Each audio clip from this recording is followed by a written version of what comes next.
শ্যামনগর উপজেলা পরিষদের সদ্য পদত্যাগী সফল উপজেলা চেয়ারম্যান, শ্যামনগর উপজেলা আওয়ামী লীগের সফল বিপ্লবী সাধারণ সম্পাদক, গণমানুষের নেতা, জননেতা এস.এম. আতাউর রহমান আজকের সভামঞ্চে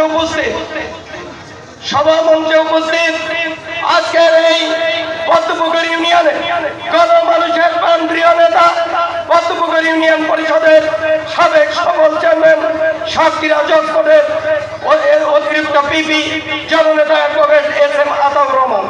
মঞ্চে উপবিষ্ট রয়েছেন সাতক্ষীরা জেলা আওয়ামী লীগ, শ্যামনগর উপজেলা আওয়ামী লীগ, কালীগঞ্জ উপজেলা আওয়ামী লীগের নেতৃবৃন্দ এবং বিভিন্ন ইউনিয়ন থেকে নির্বাচিত জনপ্রতিনিধিবৃন্দ এবং আমার সামনে উপবিষ্ট আমার প্রাণপ্রিয় পদ্মপুকুর ইউনিয়ন